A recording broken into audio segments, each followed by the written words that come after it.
Greetings, podcast listeners. This is Maria Patrick, the Wishing You Well podcast. I have something very, very special that I'm bringing you today.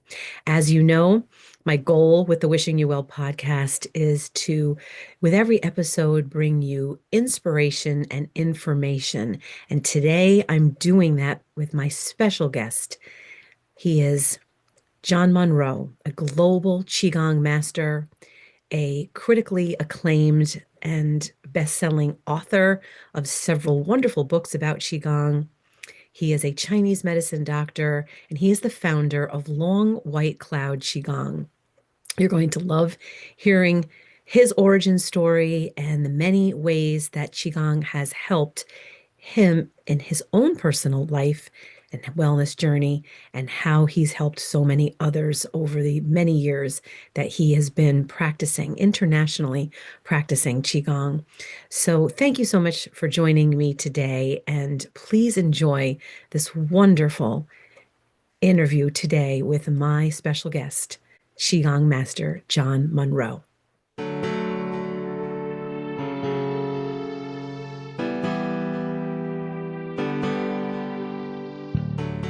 Hello, hello. Hello, John. Welcome to the Wishing You Well podcast. Thank you so much for joining me. Pleasure to be here. Thank you. I have been a long admirer of the wonderful work that you do as a global Qigong master, as a celebrated author of wonderful books about Qigong, all of which I have on my Kindle and have read. Oh, cool. They are wonderful. The work that you have done as a Chinese medicine doctor, and the fact that you've certified over 450 teachers internationally to teach Qigong. My podcast is about bringing health and wellness information and inspiration to the listening audience, and you are the perfect person to help me do that. So thank you for joining me today. Cool. Yeah. Hopefully, we'll be able to give some people some good inspiration.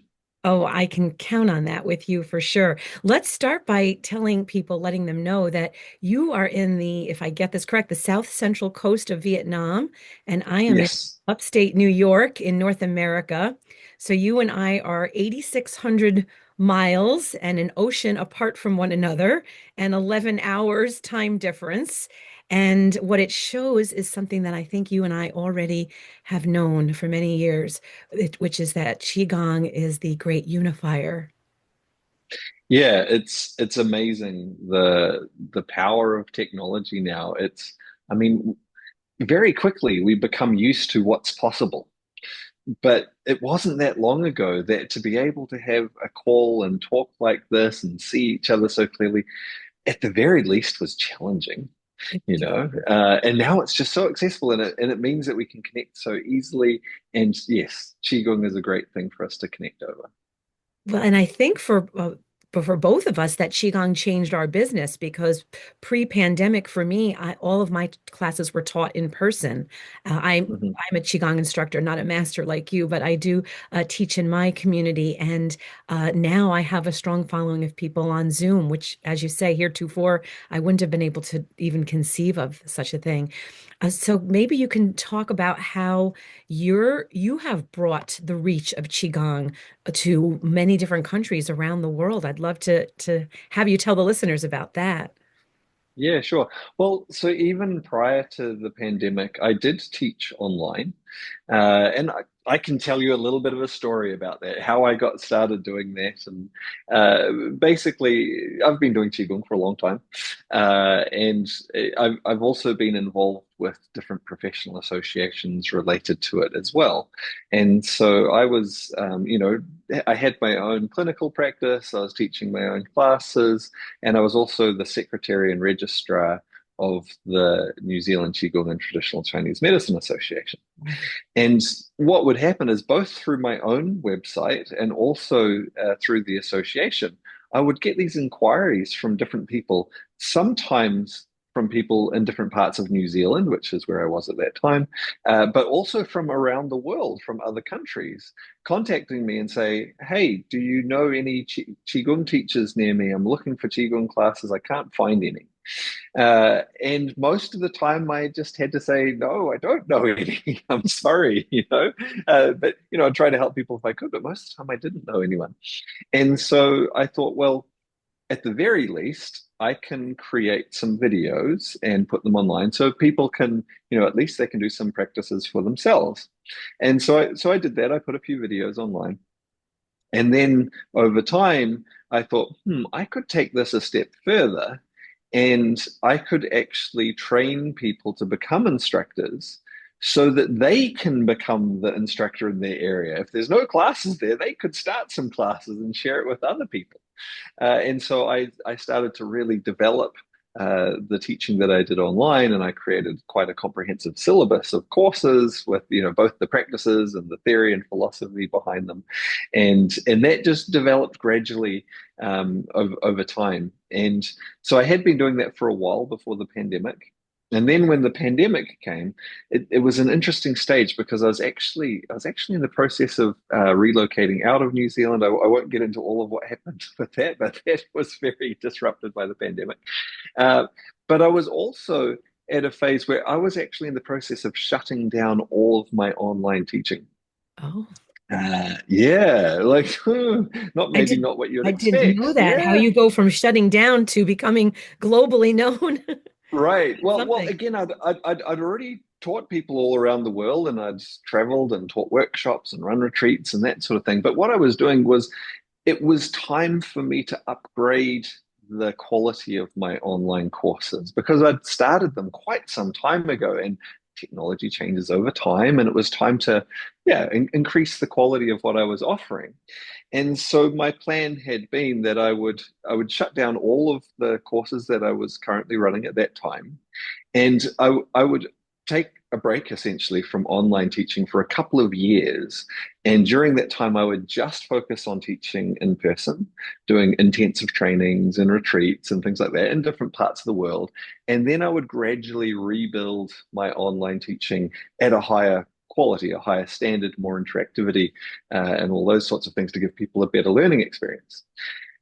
And then COVID hit, of course, and all of the retreats and trainings that I had planned and people were booked to attend were all wiped out. They weren't going to happen.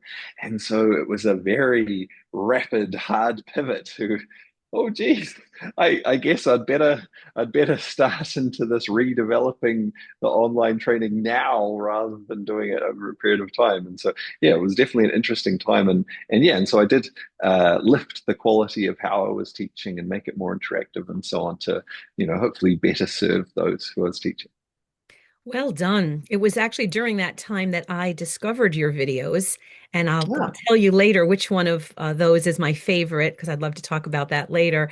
But I'd first like to have you share with the listeners because I think you and I have a similar origin story about how we got started with Qigong. Hmm. Because for me, I think like you, it was for health reasons, my own personal health Hmm. reasons. And I think we share this in common also that it was my lungs that had been severely compromised. And after years of trying so many different things that hadn't helped me, that Qigong was the one savior for me. It was life-changing. And I know that you have a life-changing Qigong story. I think yours started a lot younger than mine. So I'd love to hear you tell that story. Yeah, yeah, maybe some similarities there. So I had a lot of health issues growing up. The most significant ones being with my lungs. I had some other things as well, but that was the really big one. I had repeated lung infections, bronchitis, pneumonia, collapsed lungs, spent a lot of time in and out of hospitals, in and out of emergency rooms just to keep me breathing. And so as a result of that, my mother did everything she could to try to get me healthier.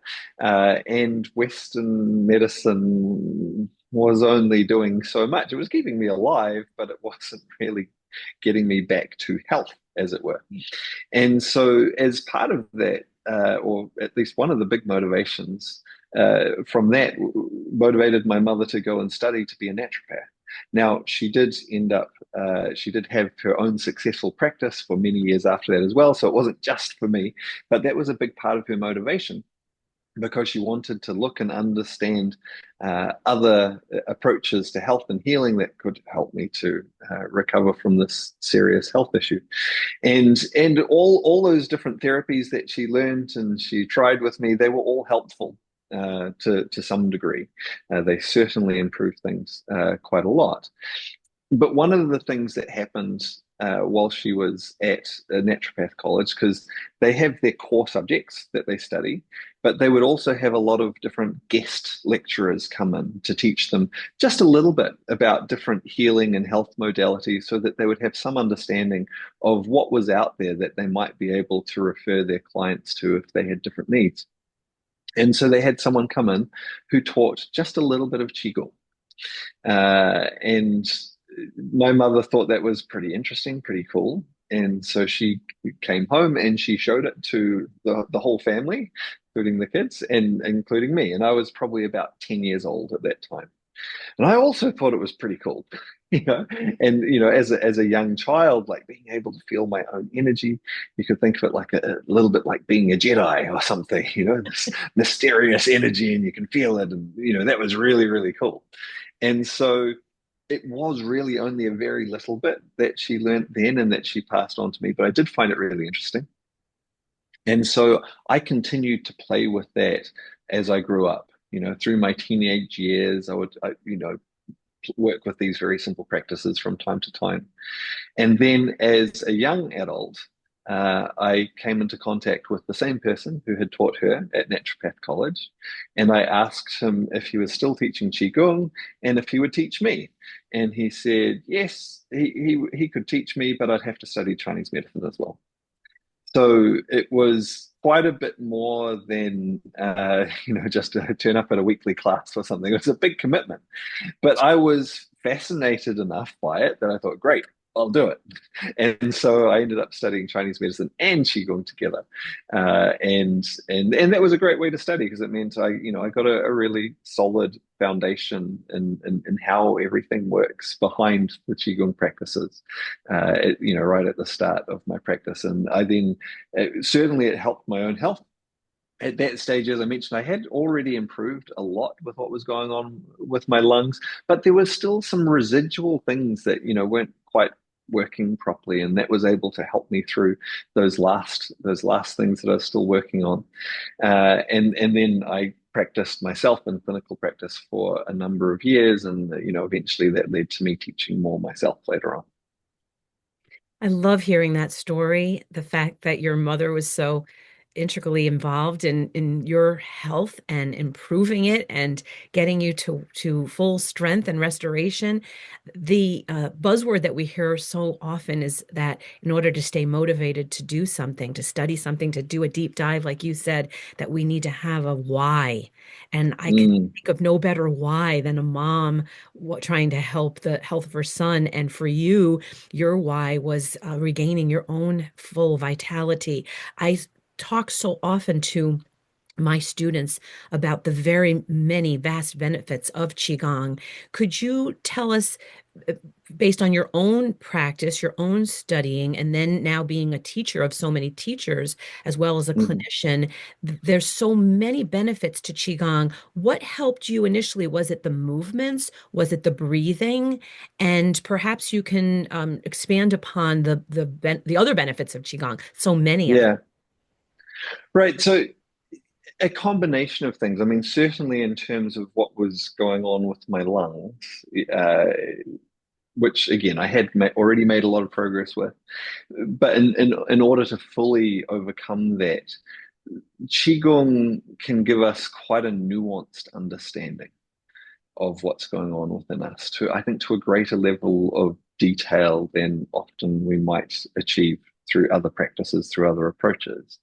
And so with that sophisticated, nuanced understanding, I was able to resolve, what was left behind. And a big part of that was specifically using breathing exercises, specific breathing exercises that we sometimes do as part of Qigong but alongside that, there were the other parts of the practice as well, movement and meditation as well, that gave me insight and helped me to develop greater skill and awareness of what was going on within my body.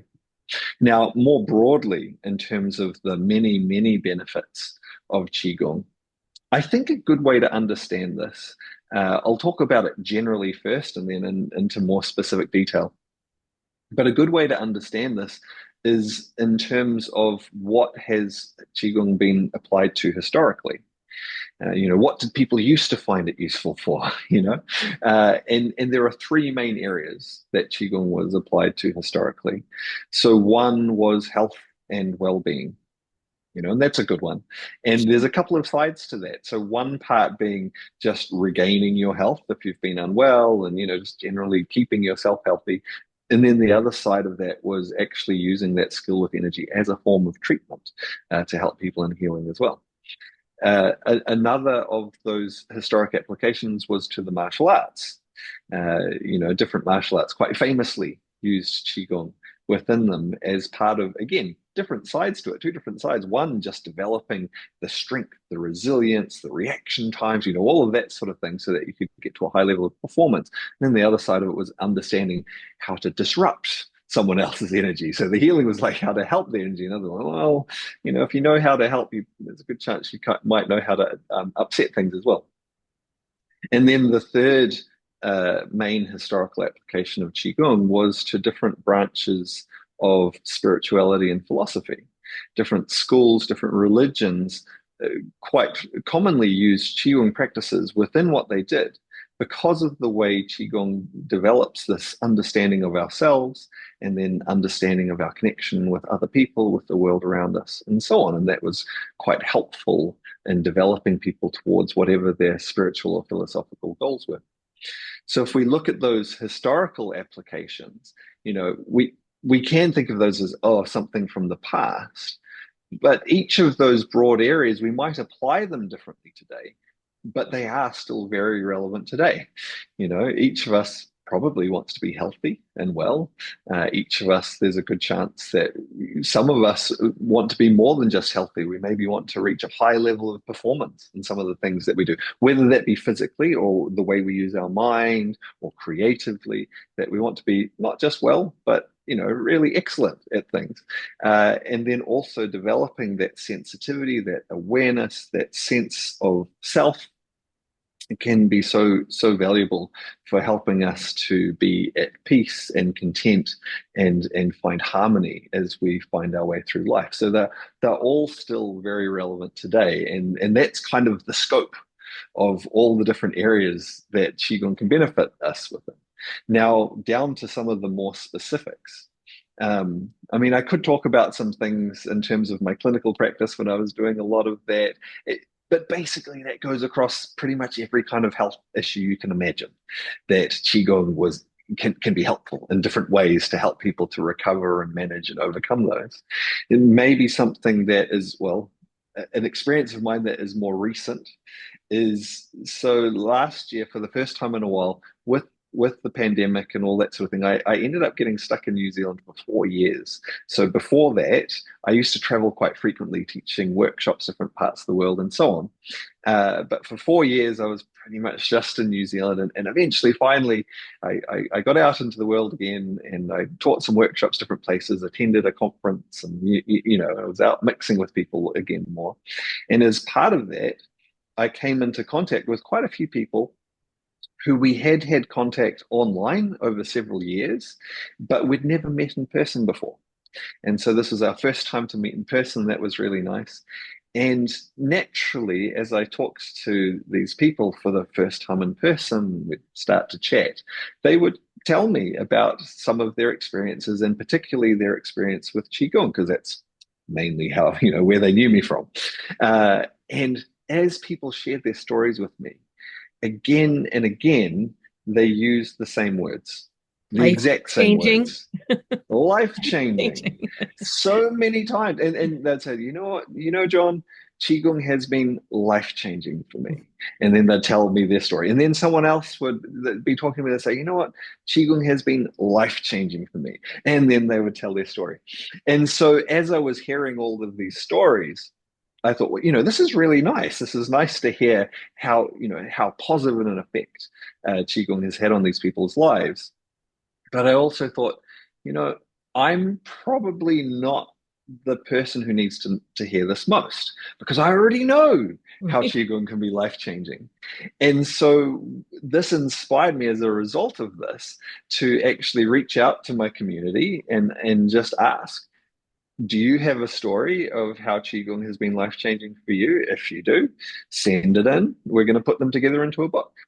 And so we did compile a book with over 100 people's stories of how Qigong had been life changing for them.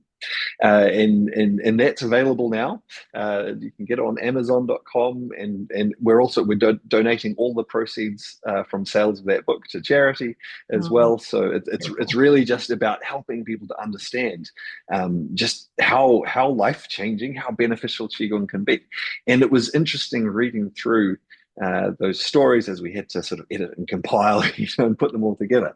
Um, the wide range of areas that Qigong had had a big positive impact within people's lives. So there were, of course, a number of stories about people having different health issues and how Qigong had helped them with that. And that's probably the thing that a lot of people think of first. It's like, oh, it can help me with my health. Certainly, there were quite a few stories of that nature. But there were also stories, for example, of Qigong helping to overcome addiction. Qigong helping someone to develop better self-esteem. Qigong helping people to navigate changes in their life situation. And even Qigong giving people a new purpose and direction in life. And so it was really wonderful to hear just how many different experiences people had and that Qigong had been life changing. Some of them were quite small, some of them were maybe a bit more dramatic, but they were all really valuable and beautiful stories to hear. Hmm. I'm so glad you brought up your latest book because I have read it and I find it fascinating. And life-changing is that word that just keeps coming up over and over again. One of the things that is so interesting is that this is a practice, many people may not realize this, that was in secret for so long. So for you to say that in traveling around the world, that there's been so much more exposure and where I am in the western part of the world, it really seems like a rapid rise in awareness of Mhm. Qigong. What do you contribute that to? The fact that it has now begun to become more popular and common, and the growth of it. Yeah, I think there's a few things that contribute to it. I think a big thing underlying it is that more and more there is recognition that our health relates to more than just whether we take some medicines or not, or whether we eat certain foods or not, or whether we just exercise or not. Of course, all of these things are relevant, but that a big part of our health relates more broadly to our lifestyle, how we think, our emotions, that these are things that contribute. And because of that, there's more openness to some of these, in a sense, the subtle arts, subtle ways of working with both our mind and our body together, and to recognize the value that they can have for us and the role that they can play in our health. So I think that's been developing in the background over a period of time. Another thing that I think has contributed to that is an interesting one, is that actually I think in some ways that yoga has paved the way, Mm. in that yoga became popular um, several decades before Qigong did. And so that started to develop this openness of people recognizing the connection between their mind and their body, and maybe starting to be open to the idea of energy and things like that. And so yoga has played a really valuable role as well. And I think yoga is a beautiful practice that has many benefits to it. But then Qigong coming through, a little bit later. And I think a big part of why Qigong didn't become popular or widely known at that same time was because of this history of secrecy. Mm. of Qigong. And so it just wasn't out there for people to even discover. Even when I started learning Qigong, which is, I mean, it's a while ago now, it's several decades ago. Um, but but in the scheme of things, it's not that long ago. Mhm. It was very hard to find any Qigong teaching. It was almost impossible. There was very little out there, but that has grown and grown and grown and grown. And a lot of the reason why there was so little going back even just a few decades was largely because of the secrecy. People were keeping it to themselves, and so it wasn't out there. But that secrecy started to soften, it started to open up, and as soon as people started to be exposed to it, and at least a few people started to feel and recognize the benefits for themselves, well, that then starts to spread, that then starts to grow, and that's what's happened. So many people don't realize that Qigong is thousands of years older than yoga. And I often Mm. hear people calling Qigong, referring to it as the Chinese yoga. Would you be able, for the listeners, for those who don't know, to explain the difference between Qigong and yoga? Sure, I can make some comparisons, some which will be differences, maybe some of which will actually be similarities. Mhm. And I don't think it's a bad thing for people to refer to Qigong as Chinese yoga, because in China, which I've visited China many times and spent time with different, quite senior Qigong masters there as well. In China, they sometimes refer to yoga as Indian Qigong. So it I kind had of never goes heard both that. ways. Yeah, no, like I've heard it right from their mouths, and they have a good chuckle. They have a little laugh about it. They're not concerned at all about these comparisons that people make, because each practice is beautiful in its own right and has lots of wonderful things. And in many ways, there's more similarity than there are differences. There are differences. I'll get to those as well. But there is a lot of similarity in that both of these practices or schools of thought work very much on the connection between our mind and our body. And then, as part of that, they recognize this concept of living energy and how this has an effect within us. Now, those have developed in different ways within those different cultures. And some of that comes in like how the common forms of practice we see. So that's one of the differences. Now, within yoga, of course, there's lots of different practices. Within Qigong, there's a vast variety of different practices. So we can't just say, all yoga is like this or all Qigong is like this, because there's so many different practices that are quite different from each other. But within yoga, the type of practice that people are most familiar with is doing asanas, which are often down on the ground and quite strenuous in a sense, with strong stretching and difficult postures and things like that. Whereas the type of qigong practice that is most widely practiced, most people are most familiar with, is generally done standing. And rather than holding specific postures, there are qigong practices where we hold specific postures, but most common qigong practices involve moving, and often constant movement, constant gentle movement, coordinated with the breath, coordinated with awareness of the mind as a way to connect into the energy. So that's one of the differences in terms of like how the practices look and feel. Qigong is often a gentler practice. It's more accessible to a lot of people. And I think this is part of why also it has become more and more popular, particularly as people get older. A lot of people, even people who've been doing yoga, and they've done it for a lot of their lives, and they start to find, like, I'm finding my yoga practice a little bit hard on my body. And they go, wow, Qigong does a lot of the same things that I was getting from yoga, but I can do it in a more gentle way. And so they like to do that. In terms of some sort of fundamental sort of root differences between Qigong and yoga, in my opinion, I think a lot of those differences come. I mean, clearly there's different cultures and how that shaped things, different ways of thinking, but also a different starting point in many ways as well, in terms of how the practices developed. Yoga developed primarily, first and foremost, as a spiritual practice. The health benefits, in a way, you can think of as an afterthought. It just so happens that it also helps with your health.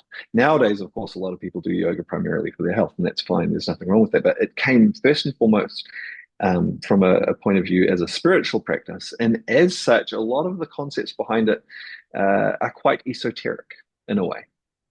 Whereas Qigong, first and foremost, in its earliest origins, was primarily about health. It was very practical. It was like, if I do this, it helps me with that. If I do this, it helps me with that. Now, as it developed, an awareness of how this then feeds into spirituality then developed, and it has been applied, as I mentioned, quite clearly within that.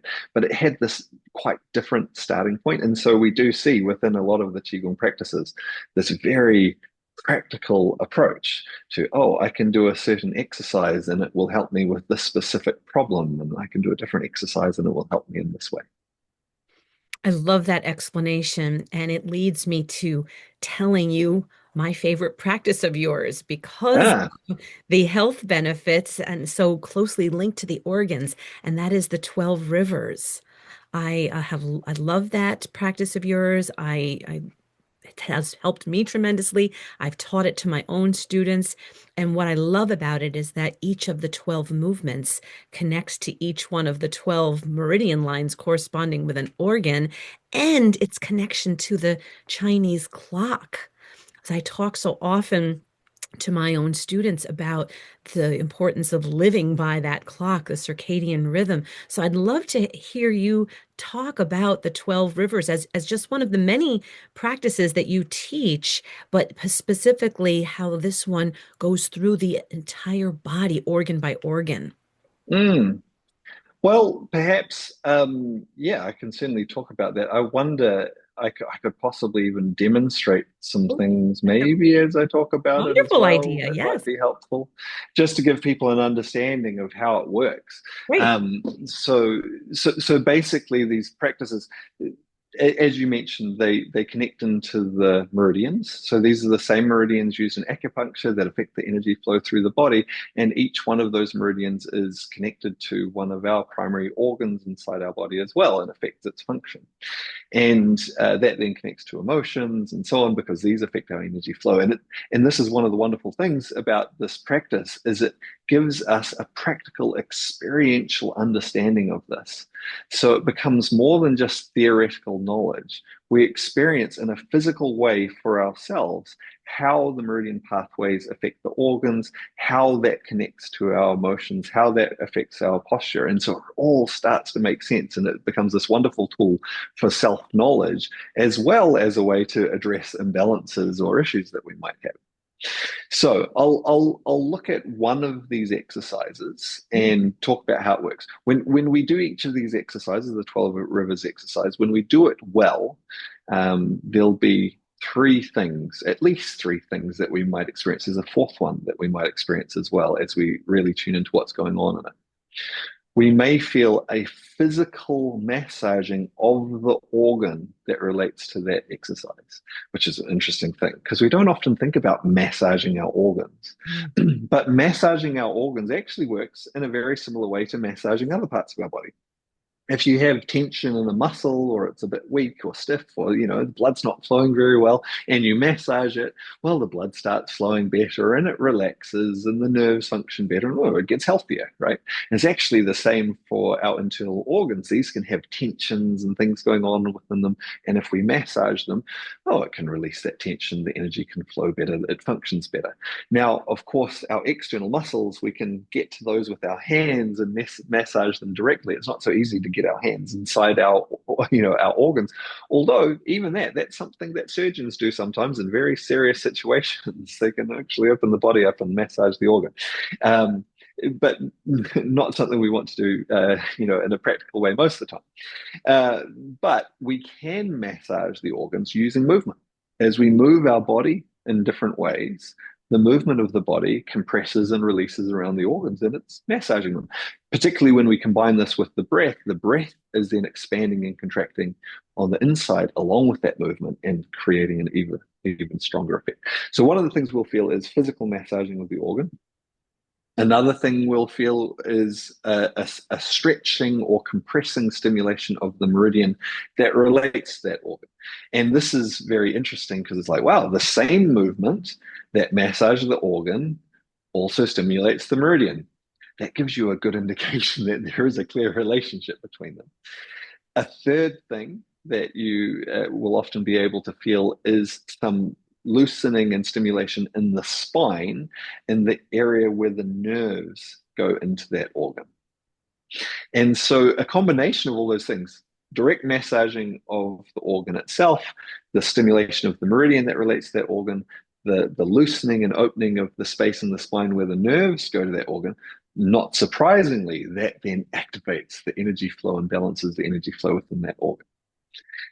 And that leads to the fourth thing that you may be able to feel, and that is the flow of energy becoming stronger within the meridian. Now, the flow of energy within our organ meridians is relatively subtle. It's quite a fine flow. The bigger flows of energy tend to occur within our extraordinary meridians. They have a different structure to them. But within the organ meridians, it's quite a fine flow. And so it's quite a subtle thing to tune into.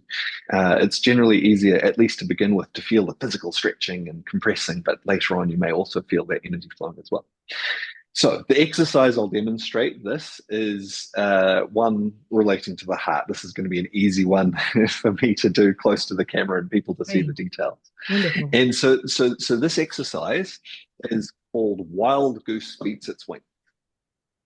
And so I'll show you the exercise first. I'll just do it once, and then I'll talk about how it does all those things that I mentioned. So the exercise looks like this. We inhale as we draw our fists back, and then we exhale as we push our elbows up, back, forwards, and then we open our hands outwards, palms facing down, the arms are a bit rounded as we press out. So what does this do in terms of physically massaging the organ? Well, our heart, it's pretty much in the center of our chest. It's a little bit to the left side, but it's not way off to the left like it might be in a cartoon or something. It's just a little off to the left, but basically in the middle of our chest. So as we pull our elbows back, it creates a stretch out to the sides, opening the space around the heart. As we push our elbows upwards, it creates a vertical stretch through the space around the heart. As we pull the fist back in, well, we've already opened that way. But as we then bring our elbows forwards, this space in front of our heart now sinks inwards, and the area behind the heart opens and stretches. So a combination between all those things, opening this way, and then closing in, opening to the back, is physically opening and then compressing, opening and compressing around the heart. It's giving it a little massage, massaging all the tissues around it so the nerves can function properly, it can release tension, the blood can flow freely to it, and so on. Now, if you want to feel this for yourself, you can do the full exercise, but often to begin with, it's good to make it a little bit simpler. If you just try pulling your elbows back and then forward and then back and forwards, you can get that alternating stretching, releasing, compressing, stretching, releasing, compressing. And like maybe you start to feel, oh, there's a little bit of warmth, even a little bit of tingling as you're activating the energy there into the heart. So the next part is the stimulation of the meridian. So the heart meridian, for those who don't know, which is probably quite a few people, it starts right in your armpit and it runs down the lower inside portion of your arm and it runs to the inside of your little finger.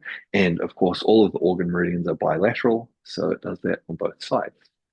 So if we do that exercise again, if you pull your elbows back, if you pull them back far enough, you'll feel a little stretching pull in your armpit. Mm-hmm. Yeah, if you can't feel a pull, just pull your elbows back more. You're like, okay, I've got an opening in my armpit now. As we push our elbows up, we then have a little stretch from the armpit up to the elbow.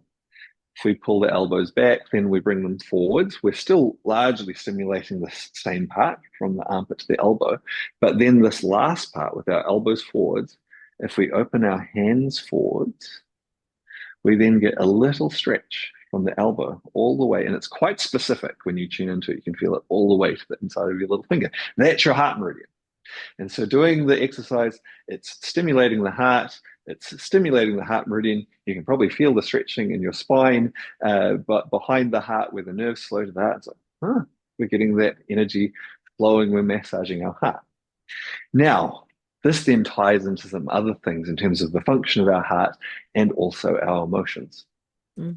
So if you think about just like, okay, what posture, what shape does our body make if we have a pain in our heart? There's actually a couple of different shapes that our body might make. There's lots there that could make, but a couple of primary ones. So one that we can have is when we have a pain in our heart, it causes us to sink in and close around it to protect it. So if someone has a real pain, they close in to protect it. Another thing that can happen if it's a different kind of pain is actually we can go the other way and we can open up and arch our back to take the pressure off the heart. And these are just instinctive responses. So if we're in a situation where we're having a pain in our heart, it indicates that the energy is becoming blocked or disrupted in some way. What will the exercise do? If it's a type of pain that is causing us to pull inwards to protect, and again, protecting is not a bad thing, but it's a problem if we become stuck there because the energy will stop flowing. We need to let it move through. But if we've pulled in like this, we draw our elbows back. Oh, look at this. We're opening that up again. Yeah. We're coming out of that stuck position. As we pull up, oh, we're opening up even further. Now, on the other hand, if it was the type of imbalance that was causing us to arch and take the pressure off the heart, but again, sometimes that's exactly what we need, but we don't want to get stuck like this. Well, what is the practice going to do? Well, as we pull our elbows forwards, it causes the chest to sink back in. It takes that excessive arch out of the back. It allows the spine to open up again. It's going to let the energy flow. Hmm. So that then, this is very direct, very physical, what it's doing to the heart itself when there's some issue with the heart. Now, of course, if someone's having a heart attack, I don't recommend that they just do this exercise. I recommend they Right. go and get medical attention. But for imbalances where tensions are building and so on, keeping everything moving can help stop it from getting to that stage. Where there's a major, major problem, or after when the heart has been weakened, help to get it strong again so the energy flows better. It also ties in with our emotion. So each of the organs have different emotions relating to them because when we experience emotions, our organs have to respond in different ways to move our energy to fit with that emotion. So the primary emotion relating to the fire element, which then relates to the heart, is most commonly referred to as joy. And you might think, some people might think, well, how can joy ever possibly be a bad thing? And here's the thing. Well, yes, of course we want joy in our life. Anything can be bad when it's in excess, when it's out of balance. So we want to have joy, but we don't want to have excessive joy. In fact, excessive joy, one of the main times actually that people if they already have a weak heart, one of the main times that they will die is when they get sudden, unexpected good news, not bad news, good news. Because when they get that good news, that causes sends a whole lot of pressure to their heart. It's too much, right? And so it's all about balance. So yes, we want to have joy, but not in excess. So when we have an excess of joy, again, just in the moment, that if it's too extreme, that can be a problem. But also if we become stuck, an issue with our emotions, all of our emotions are good, even the ones that we might normally think of as bad, they're good too, as long as they're in balance and as long as they don't get stuck, as long as we process them and let them move through. If we have too much joy or we get stuck with too much joy, again, this will tend to cause an opening and expansion of the chest, the area around the heart. And then we tend to call it something different. We tend to call it pride or arrogance. You're puffing yourself up, and that's not healthy to become stuck like that. And so if we experience that, what will the exercise do?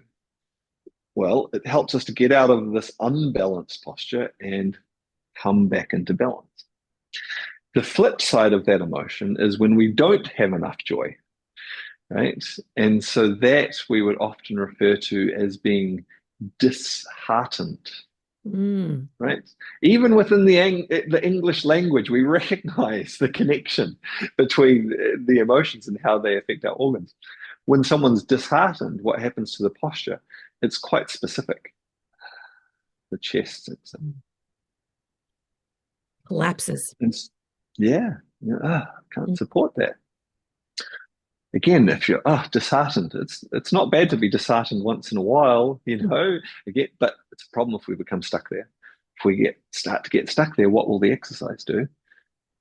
Oh, look, it starts to pull us out. It starts to open up, release that compression so that the energy can flow freely in a balanced way. So anyway, a little bit of detail, hopefully It's interesting for wonderful people. detail. We Your could both we your could talk more, but verbal, it's verbal and visual explanations were wonderful. And for those people who will be able to watch our podcast, they'll be able to see your demonstration. And for those just listening, because it will be broadcast in audio version only on a lot of the popular podcast platforms, you explained it so fully. The whole concept of flow and movement of energy is something that you speak so well about, and I've learned a lot from to what you're saying today, but also from things that I've read and heard you say.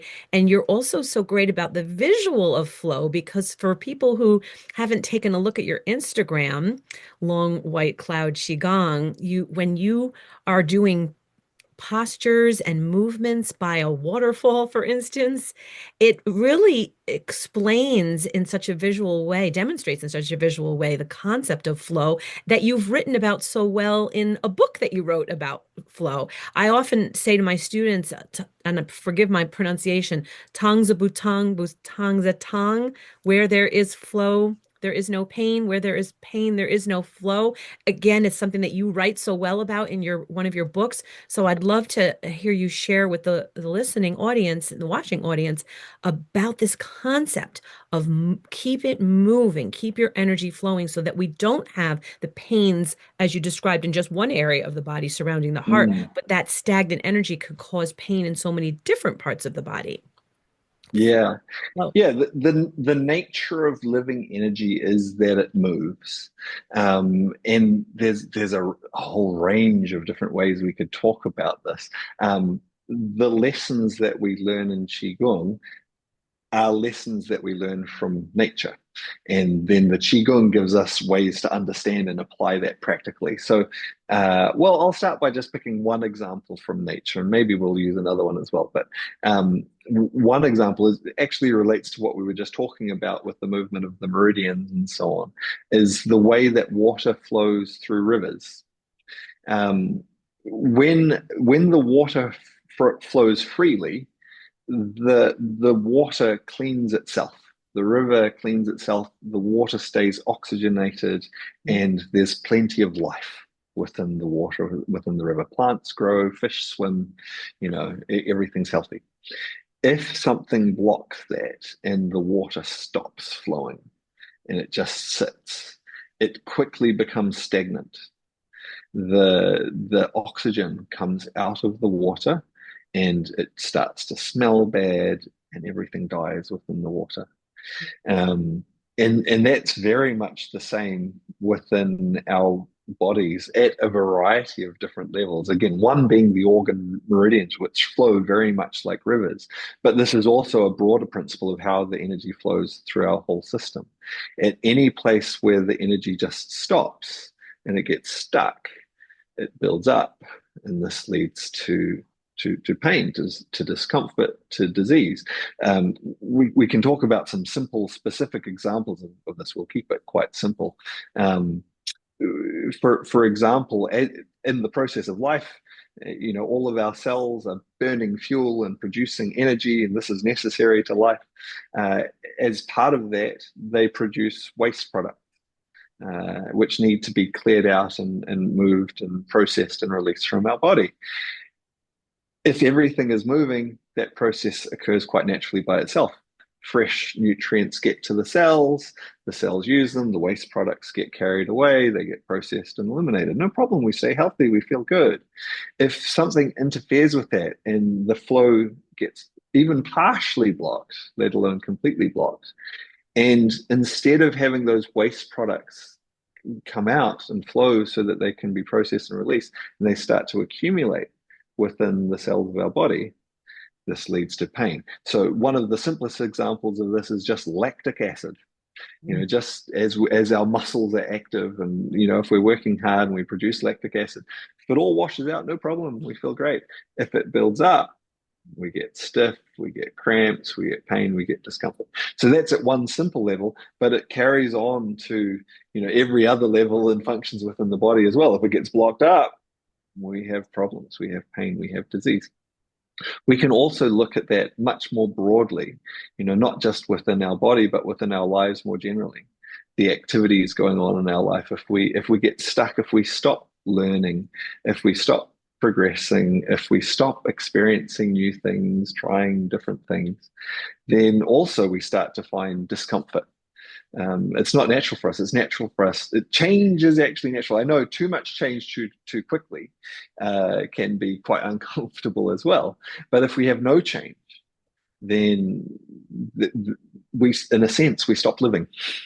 And when we can tune into this principle of flow at different levels, again, in a very simple way within our body, but also more broadly within our lives, and we can learn to recognize when maybe the flow starts to become a little bit blocked, and then naturally bring our attention to it to encourage it to keep moving so that we can have that ease and graceful flow and find our way more harmoniously through life. I love that you keep bringing up the fact that Qigong has benefits for so many different aspects of the person, mind, body, spirit. We're in Mental Health Awareness Month now, at least where I live in North America. And I really feel like Qigong can be a kind of hand on the heart and a quieting of the mind. Can you talk about how you've witnessed Qigong helping people with not just their physical, but their mental health? Sure, in a whole range of ways. As I mentioned in those stories that came in for the Life-Changing Qi Gong book, it was even things like just developing self-esteem, developing confidence, to that level. One of the most common ways that it helps people, of course, one of the things that many people suffer with in different ways today is stress in one way or another. And it can come in a whole variety of ways, affect us in a whole variety of ways. But for so many of us, there's different types of stress that we experience. And Qigong can be such a powerful, effective, simple way to help us to manage that stress and mainly to manage our response to that stress. Because it's not necessarily that we don't then have to continue to deal with the same things, but we're able to deal with it in a way where we allow ourselves to keep functioning in a balanced, healthy way. We allow ourselves to keep flowing rather than getting stuck. And so it becomes easier for us to manage. So I'll give you just one example of this because, or of how Qigong can help with this because it does apply in many different ways. Again, it applies within movement, it applies in many different ways, but one very simple way is with our breath. It's an easy way to see it. When we're stressed, there are a couple of patterns that are common to form within our breath.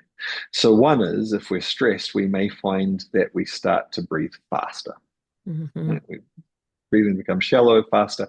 Maybe it comes more up into our shoulders, and because that's a natural stress response.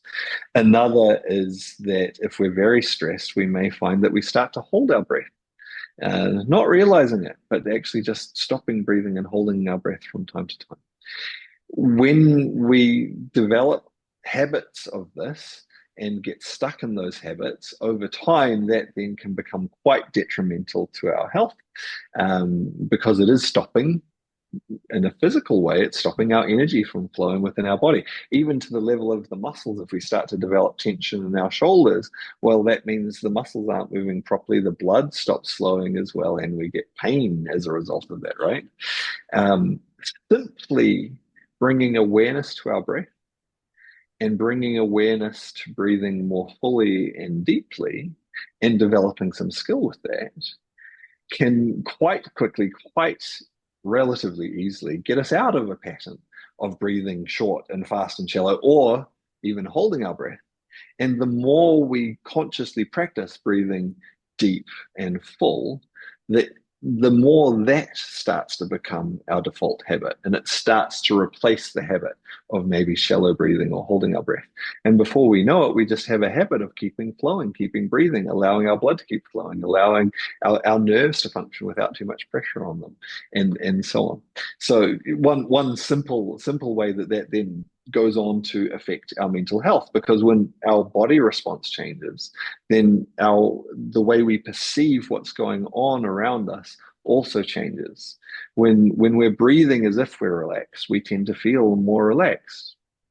When we're breathing as if we're stressed, we tend to feel more stressed. And those things that are going on in our life are harder to deal with. And so that one very simple example, just by working with the breath, let alone getting into all of the other parts where we work with the different organs and so on, and how that can also help us to maintain balance and keep our energy flowing. We take it for granted, don't we? The breath, we just think that we something that happens automatically and therefore we don't have to think about it. You happen to be a great teacher of breathing techniques. Could you mention the course that you have available on your website? Sure, yeah. So breathing is really foundationally important to all of us. And so one of the things we have on the website is a free course with just some basic foundational breathing skills. And it's called The Complete Natural Breath. And Mm. it takes you through just a few different practices to help you get all of the main parts of your breathing system moving freely and coordinated with each other, so that it becomes easier to breathe more deeply, more fully, and in a relaxed, harmonious way. Of course, there's much more we can also do with the breath, and we go into some of that in some of the other courses. We get right into more sophisticated practices. But to begin with, just these simple practices can make a huge change within someone's life. Whether it be because they struggle with their breathing, or if it's more simply that, yeah, maybe they feel stressed easily or something like that. Learning to breathe more fully, more easily can make a huge difference within people's lives.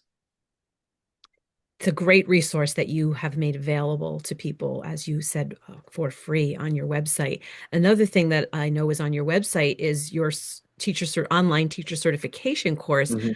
I have a friend of mine, a fellow Qigong practitioner, Cheryl, who is one of your 450 certified teachers. Oh, cool. Your small universe course. So perhaps you'd like to tell people about the wonders of that course and how much you offer in it.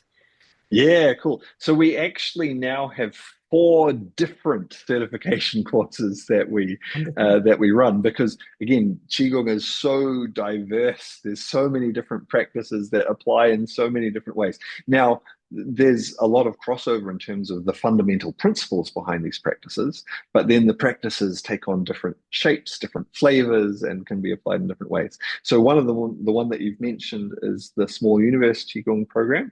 And we actually have one of those, another group starting that in the middle of June.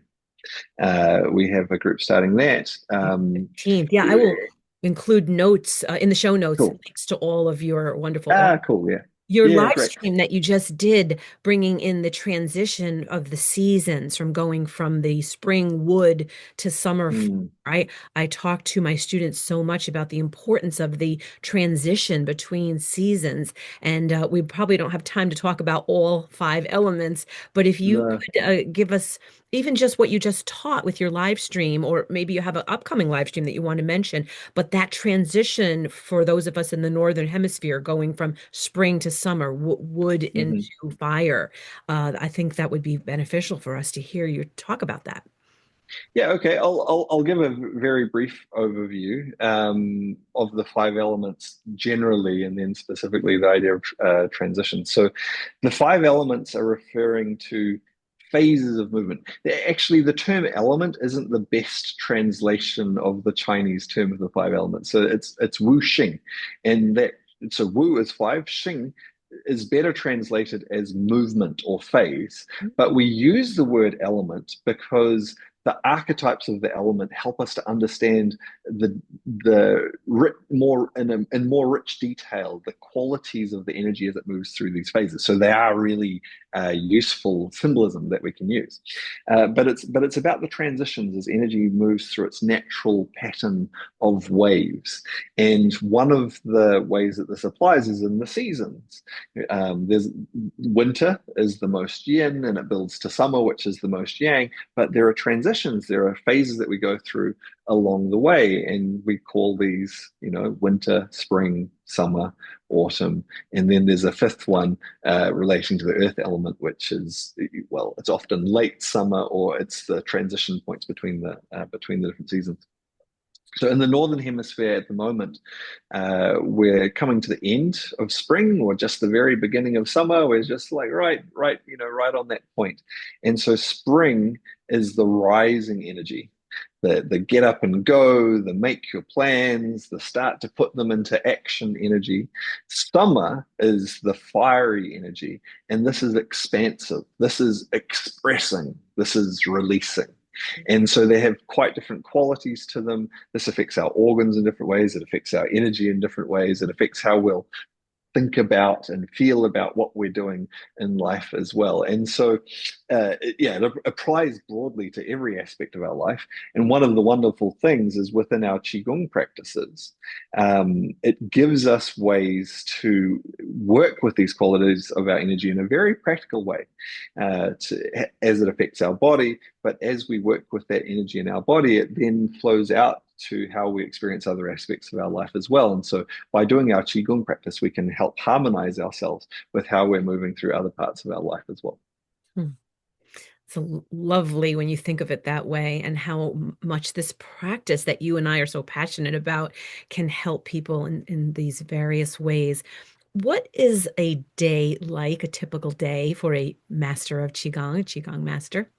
Do you have certain go-to Uh, movements? Do you have a morning movement, something that you do midday? Do you eat seasonally? I'd love to hear about someone like you who has made wellness such an important part of your life, mhm. how what you do in a day could inspire the rest of us. Sure. I mean, in many ways, a day in my life is probably not too different from lots of other people's days, although it is easy to forget just how integrated different aspects of how you might approach things become, and you kind of forget, like, oh, yeah, actually, I do that, don't I? Because, a lot of my day is busy working, and a lot of that is, like many other people, it's sitting at a computer, it's replying to emails, it's all those sorts of things as well, just like many other people. I do typically start my day with some Qigong practice. Now, what I do within that Qigong practice varies. It changes according to what I have to, what I have to do in my day, or what I'm focusing on within my work, or also maybe what I feel like I have a particular need for. And so that changes quite a lot. One practice that I come back to very regularly, it's probably the one that I most frequently start my day with, is quite a simple sequence. It's called waking the Qi. And it's just simple, gentle practices that activate the energy and just get it flowing. And that's a good start to the day. And you can then take that and direct that energy towards, whatever it is that you want to do. Again, often I will, sometimes use other practices if there's something that I particularly need or I'm focusing on as well. But waking the chi is one of my most frequent go-tos just to get me Does started in the day. your book, Waking the In terms Chi, does that the book that you wrote, Waking the Chi, does that Yes, detail those yes. It movements? has all the Hmm. yeah, it has all the details of those movements and that, and you can find videos of it on my website or on YouTube. You can find Okay. videos of that sequence as well. Really simple, nice set of practices. In terms of how I eat, yeah, to some degree, I eat seasonally. I do eat a lot of fruits and vegetables, and as much as possible, basically, I go and buy whatever's cheapest, which tends to be what's in season. That's the natural pattern. And so you go, naturally, by just getting what's abundantly available, you're eating what's in season. And so at the moment, I'm in Vietnam, and it's not always hot and tropical here all year in the part of Vietnam that I'm in. It was actually quite a bit colder earlier on, but there's all of the year, there's a good range of fruits and vegetables available. But one of the changes recently, I was eating a lot of mangoes and a lot of dragon fruit and things Mm, like that. And now the watermelons have just come into season, mm, just in the last couple of weeks. And so wonderful. now the watermelons are available. I'm eating watermelon now and not so much mango. The mangoes are still there, but it's like, the watermelons are here. I'll eat some of those. And so yes, I do eat seasonally to some degree as well. So the things that you're doing are awakening your chi, keeping your chi awake. What do you find are the biggest energy vampires, the things that deplete the energy? The biggest things that deplete our energy, I would say the number one thing that depletes our energy is doing things that we don't believe are right, whatever that might be. Mhm. Because internally, we know that internally, and our energy system will be resistant to that. And if we force ourselves to do it, we're working against ourselves. And I would say that is the number one thing that depletes our energy. So I think it's really important to be in alignment with what you believe is true, what you believe is right, what you believe is good. So that's at a broad, I mean, it's quite simple in a way, but sort of at a broad philosophical level. I think beyond that, down into some more practical things, um, not moving depletes our energy as well. Again, the nature of living energy is that it moves, and so doing things where we just don't move for long periods of time also depletes our energy a lot. And so a lot of us have to do things where we don't move too much for periods of time. Again, sitting at a computer, things like that. And that's just the nature of modern life, and that's okay. But it's really important for us to find ways to balance that out by making sure we also get movement. And that can be as simple as doing a Qigong practice regularly each day. That's one thing that can help us. It can also be making sure you go for a walk each day. It can be making sure you get up from your desk from time to time and move around to keep things moving. A third thing, in terms of something that I think really depletes our energy, and that is being indoors too much. We get so much energy from connecting to nature. And depending on the weather, it may not be practical to be outside for long periods of time, but making sure you get outdoors at least a little bit every day. And it doesn't have to be much. It doesn't, again, it can be just going for a walk, but getting some opportunity to connect to nature is so, so important for keeping our energy healthy and balanced and flowing. You just explained why my paternal grandparents lived to be in their mid 90s because they Mm-hmm. got up and walked outside every day. They were ballroom dancers into their Mm. late 80s, early 90s. And I often think of Qigong as a dance. It's the dance of the seasons, the dance of the animals. Wouldn't you agree that the movements, the way they flow? Yeah, look, absolutely. I mean, we're dancing with the energy of life. We're Hmm. playing with its flow, we're tuning into it, and we're learning to move gracefully and harmoniously with it. And also going back to the earliest origins of Qigong. Now, Qigong is so old that no one knows exactly how it develops because Right. it goes back before any written records. There are archaeological evidence that suggests it's between 5 and 8,000 years old, or at Oh. least those are the earliest sort of fragments. Potentially, it's even older. Who knows? But some of the stories about some of the earliest origins of Qigong is that it actually came from people dancing.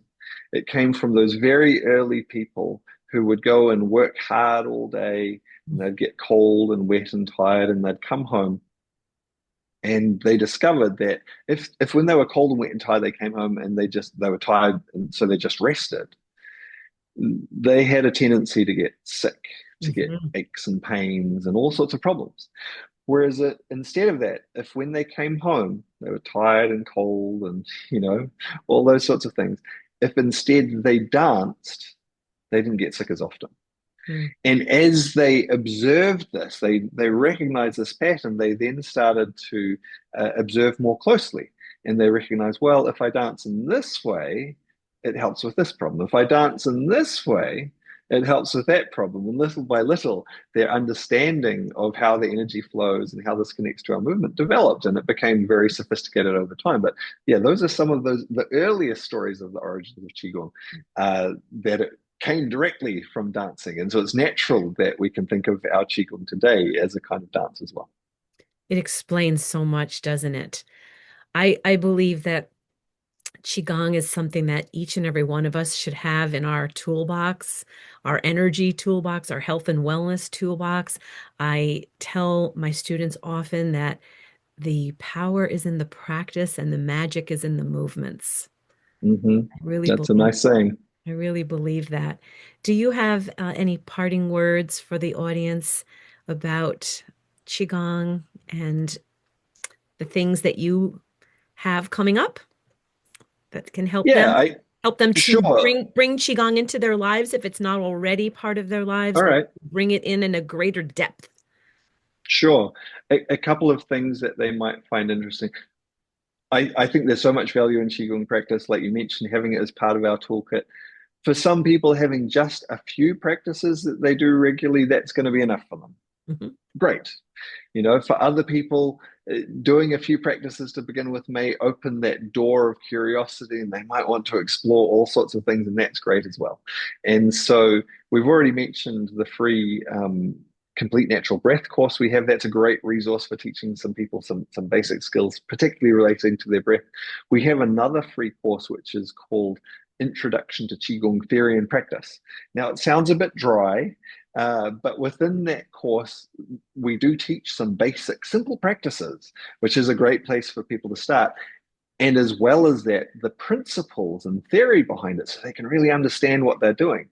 And by understanding those principles with those simple practices, it can then help them to understand other practices as well, because they've got that base understanding. So I think that's a really good resource for people who are just wanting to get started to experience Qigong and start to experience it for themselves and understand what they're doing.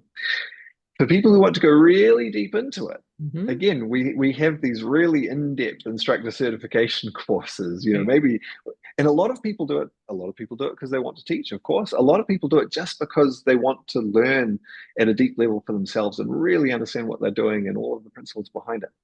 So again, we have one coming up starting in the middle of June, and then we have others that will be coming up later in the year. We haven't scheduled the dates for them yet, but you can find information about those, what types of practices we and principles we cover in each of those on the website. If that's something you're interested in, if you feel like I want to do a really deep dive, Longwhiteqigong.com. long, long white cloud Loud qigong. Qigong. Yeah, Right.